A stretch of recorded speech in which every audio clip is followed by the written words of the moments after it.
Hola a todo el mundo, qué alegría dar la bienvenida a esta guía paso a paso. Hoy nos ponemos el sombrero de estudiante que da sus primeros pasos, porque vamos a dominar desde cero los bloques de construcción más fundamentales de la gramática inglesa. Aprender un idioma nuevo puede parecer una montaña enorme, ¿verdad? Pero la clave es ir poco a poco, poniendo unos cimientos súper sólidos. Con mucha energía y actitud positiva, vamos a organizar esas piezas que nos van a presentarnos y hablar de toda la gente que nos rodea. Así que mente abierta porque vamos a hacer que todo esto encaje a la perfección. Vamos rápidamente con la hoja de ruta para hoy. Primero, los adjetivos posesivos. Segundo, estructurando las preguntas. Tercero, preguntando por otras personas. Cuarto, las respuestas afirmativas y negativas. Y quinto, diálogos en la práctica. ¡Empezamos! Sección 1. Los adjetivos posesivos. La base de la pertenencia.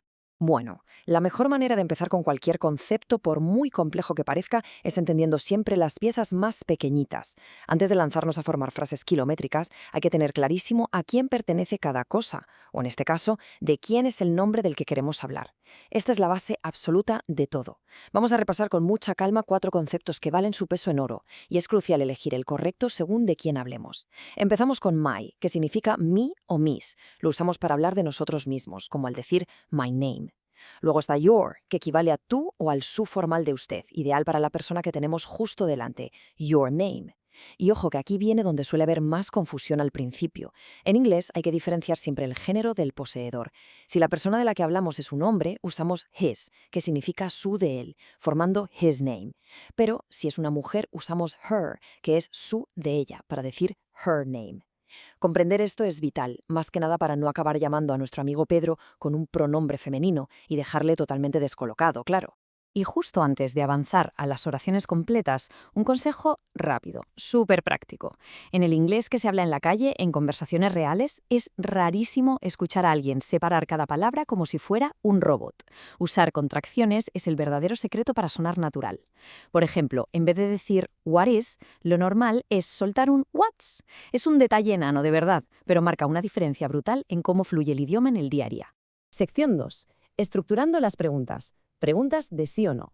A ver, igual que pasa en las matemáticas, la gramática inglesa tiene sus propias fórmulas que nos hacen la vida muchísimo más fácil. Lo realmente interesante aquí es ver cómo algo que suena tan abstracto se convierte en una fórmula súper predecible de 3 pasos. Para hacer una pregunta de sí o no, el primer paso es colocar el verbo is al principio del todo. El paso 2 es meter ese adjetivo posesivo que acabamos de ver. Y el paso 3 es simplemente añadir la palabra name.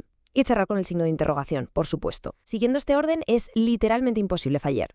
Vamos a ver cómo funciona esta fórmula exacta en el mundo real. ¿Is her name Katie?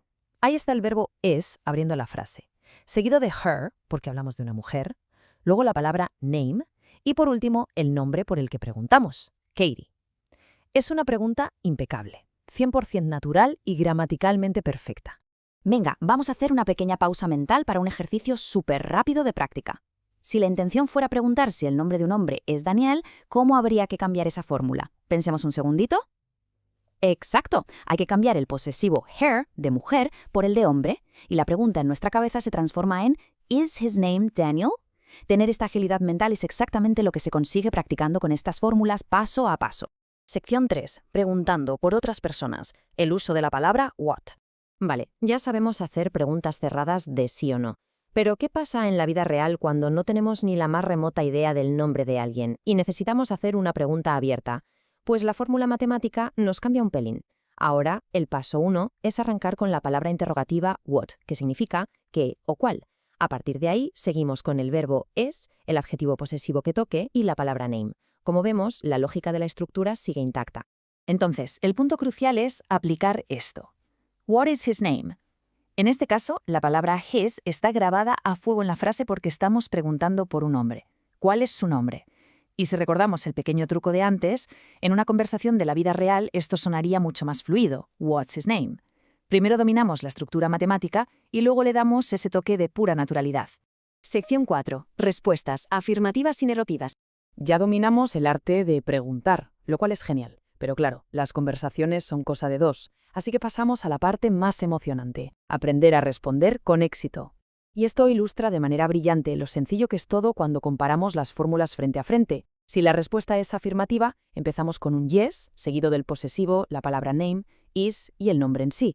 Pero si es negativa, empezamos con no, mantenemos el posesivo name is Y atención aquí, hay que insertar un not clave justo antes del nombre para negar la información. Visualizar este pequeño cambio estructural es el atajo perfecto para asimilarlo. Leamos estos dos ejemplos concretos para que quede clarísimo en un contexto práctico. Primero, confirmando algo en primera persona. Yes, my name is Daniel. Cada pieza encaja en su sitio. Y segundo, negando algo sobre una mujer. No, her name is not Katie. Ese not haciendo su trabajo maravillosamente justo después del verbo. Una vez que se le pilla el ritmo a esto, las respuestas empiezan a salir de forma casi automática. Sección 5. Diálogos en la práctica, poniendo todo junto. Bueno, es el momento de celebrar todo lo que hemos avanzado juntos. Empezamos desde los cimientos y ahora vamos a ver cómo estas estructuras acaban formando parte de conversaciones reales. Vamos a imaginar una situación súper típica. Dos personas charlando en una fiesta. Alguien señala a otra persona a lo lejos y lanza la pregunta que aprendimos al principio. ¿Is her name Katie? Este es el pistoletazo de salida para una conversación usando exactamente los bloques que ya dominamos. Y la otra persona, aplicando esa misma estructura negativa que acabamos de repasar, responde con total seguridad. No, her name is not Katie. Es una auténtica maravilla ver esto en acción. Con solo 3 o 4 conceptos básicos, los posesivos, el verbo to be y la negación, hemos creado una interacción real, fluida y sin fisuras en inglés. Así de sencillo y así de efectivo es. Y con esto llegamos al final de esta explicación de hoy. Al dominar el verbo to be y los adjetivos posesivos, tenemos en la mano la llave maestra para presentarnos al mundo y hablar de los demás. Así que la pregunta clave es, ¿qué nuevas conversaciones nos van a ayudar a desbloquear estas herramientas a partir de ahora? El objetivo es salir ahí fuera, perder el miedo y poner todo esto a prueba. La comunicación no tiene límites una vez que los cimientos están bien puestos.